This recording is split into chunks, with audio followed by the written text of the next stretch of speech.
ตกหนักมากครับวันนี้ก็เลยไม่ได้ออกไปไหนวันนี้จะมาลื้อตู้เย็นนะครับผมจะให้ดูว่าเป็นยังไง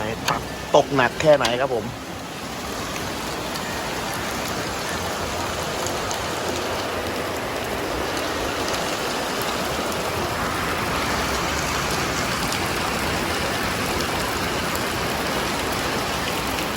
นี่แหละครับเลยไม่ได้ออกไปไหนมาวันนี้เราจะไปลื้อตู้เย็นกันไปครับเพื่อนๆวันนี้ก็จะมาลื้อตู้เย็นอีกเช่นเคยนะครับผมไม่ได้ลื้อนานมากคิดถึงมันครับผมนี่เรามาดูกันเลยว่ามีอะไรมั่งปลาทูเน่าๆตัวหนึ่งครับผมและอะไรอีกเนี่ยไก่ทอดก็เป็นไก่ทอดจริงๆเนาะกับน้ำพริกข้าวเส้นเลยวะเนี่ย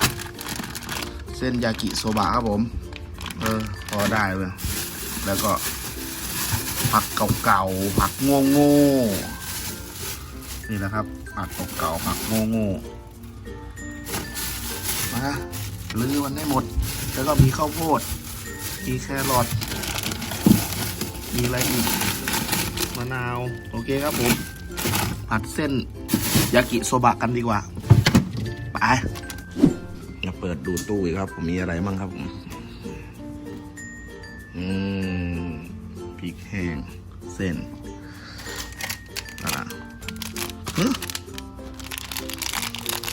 อะไรวะเนี่ยเห็ดหอมโอเคใส่เห็ดหอมด้วยผัดยากิโซบะแล้วก็เอาผักแต่ละผักมาใส่รวมกันเลยดีกว่าไป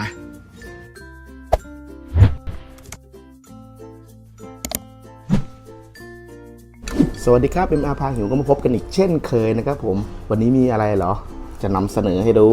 ดีครับผมผัดหมี่ครับผัดหมี่เจผัดหมี่เหลืองครับผมไปลื้อของในตู้เย็นมาครับผมกลางเดือนต้องลื้อของซะหน่อยแล้วก็จะได้เอามากินกันครับผมนี่มันก็ของไม่ครบหรอกครับผมถ้าทำเป็นของครบมันก็ถามว่าอร่อยไหมมันก็ได้เพิ่มบรรยากาศในการกินมากขึ้นครับผมแต่มีเท่าไหร่ก็ทำเท่านั้นครับผมขี้เกียจออกไปข้างนอกนี่ครับผมตื่นมาแบบอาบน้ำล้างหน้าล้างตาแล้วก็มาทำเลยครับนี่โอเคเราไปรอดูวิธีทำเลยครับผมไปนี่ครับได้เอาเห็ดมาแช่น้ำครับผมแล้วก็มีเส้นนี่ครับผมเส้นแล้วก็มีกระหล่ำครับผมแค่นี้แหละครับขี้เกียจออกไปข้างนอกครับผม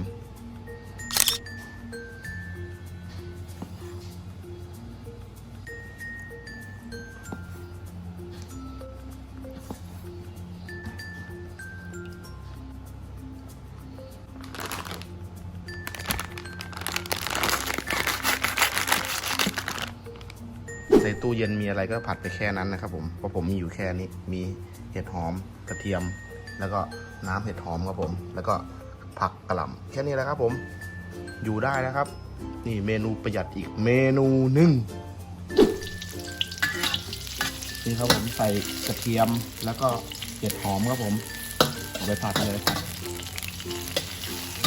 ผัดได้สักพักหนึ่งก็นี่ครับเมื่อกี้ลืมเปิดกล้องอีกแล้วใส่เส้นไปเลยครับผมกิโลนึงนี่เส้นกิโลห่อนึงน่าจะถึงโลเลยประมาณนั้น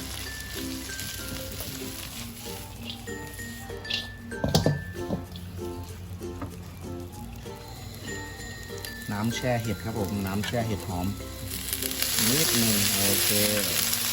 น้ำแช่เห็ดหอมครับผม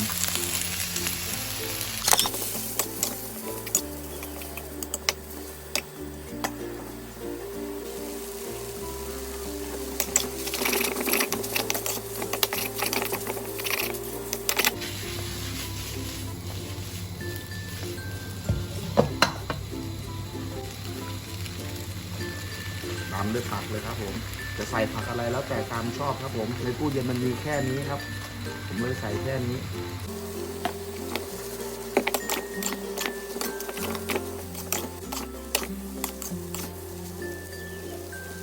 อันดับแรกแล้วแต่ครับผมใส่ซอสหอยก่อนครับซอสหอยของปรุงรสครับผม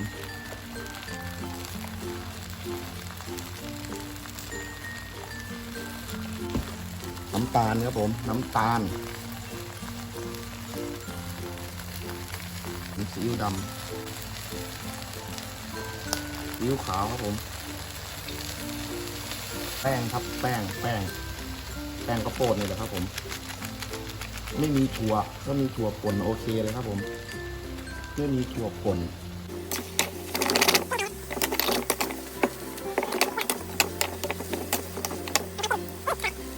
ดำโดยพริกไทยเลยครับ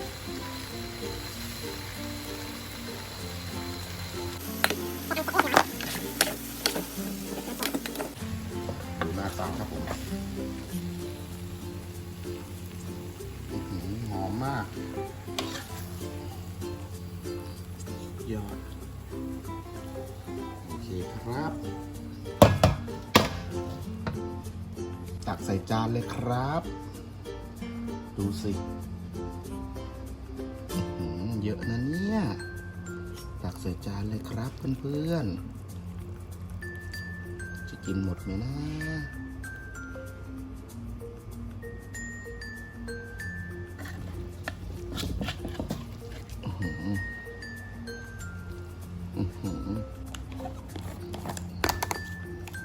คราวนี้เรามาปรุงแบบ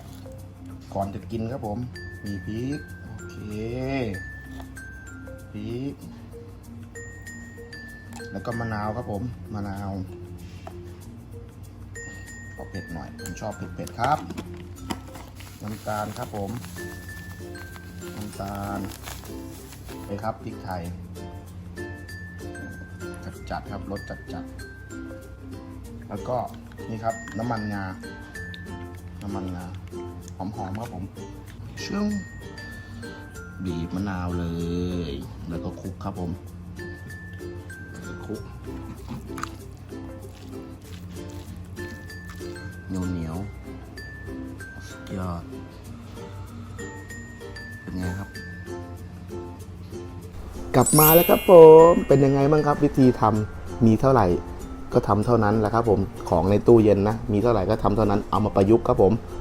เหลือผักโง่เส้นโง่เส้นซื้อมา2 ถุงหน้าตั้งแต่วันที่1แล้วมั้ง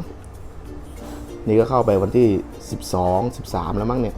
นี่ครับผมเส้นมาคำแรกเลยครับผมปรุงมาเยอะแล้วเมื่อกี้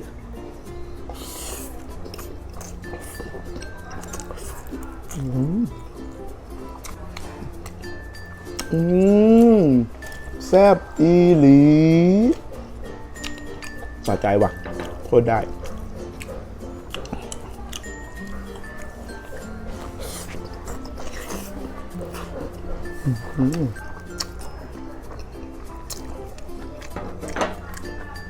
ผักเสร็จออกมาน่าจะเป็นโลได้มั้งเนี่ยเยอะมาก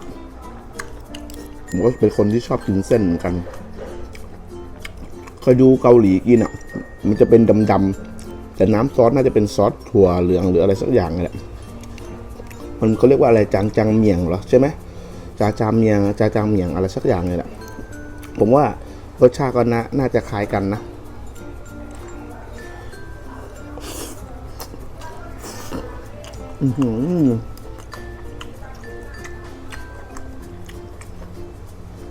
อร่อยครับเห็ดหอมต้นหน่อยเผ็ดร้อนครับผมเผ็ดร้อนเมนูนี้เผ็ดร้อนมากผมชอบกิน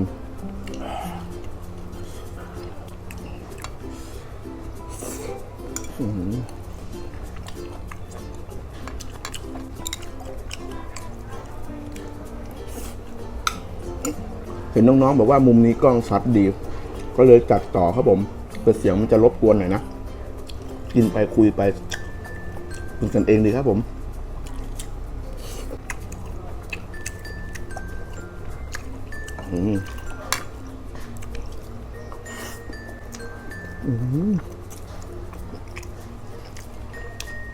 อร่อยมาก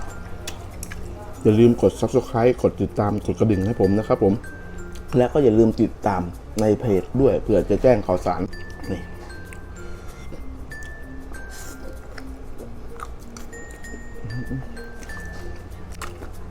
อร่อยมาก ผ็ดร้อนมากเลยครับไปหยิบน้ำมาเมื่อกี้อืมอืมอืมโอ้อืมมาครับเพื่อนๆเหนียวเหนียวดีครับผมเหนียวเหนียวมากเลยสุดยอดอร่อยจะมีถั่วด้วยนะถั่วป่นอะเอามาใส่ยิ่งจะอร่อยเลย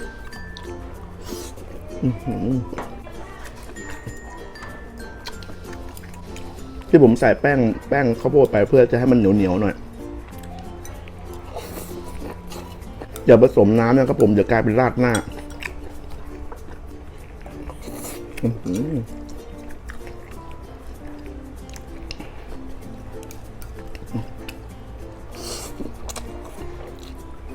ขอกินน้ำเลยนะครับผม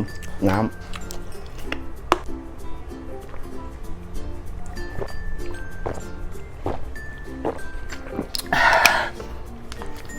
ชื่นใจ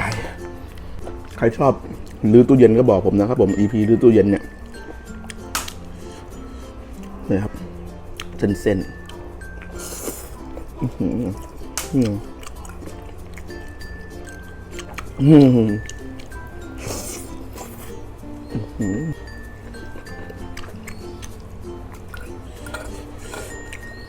คำสุดท้ายครับผมคำสุดท้ายหมดแล้วครับบอกได้อีก2 คำไหมก่อนจะหลับกันไปหมดแล้วโอเคครับผมสำหรับคลิปนี้เพียงพอแค่นี้นะครับผมใครชอบก็กดไลค์ใช่ก็กดแชร์ให้ผมด้วยอย่าลืมกด Subscribe ให้ผมนะครับผมติดตามเพจด้วยสำหรับคลิปนี้เพียงพอแค่นี้ครับผมบ๊ายบายสวัสดีครับ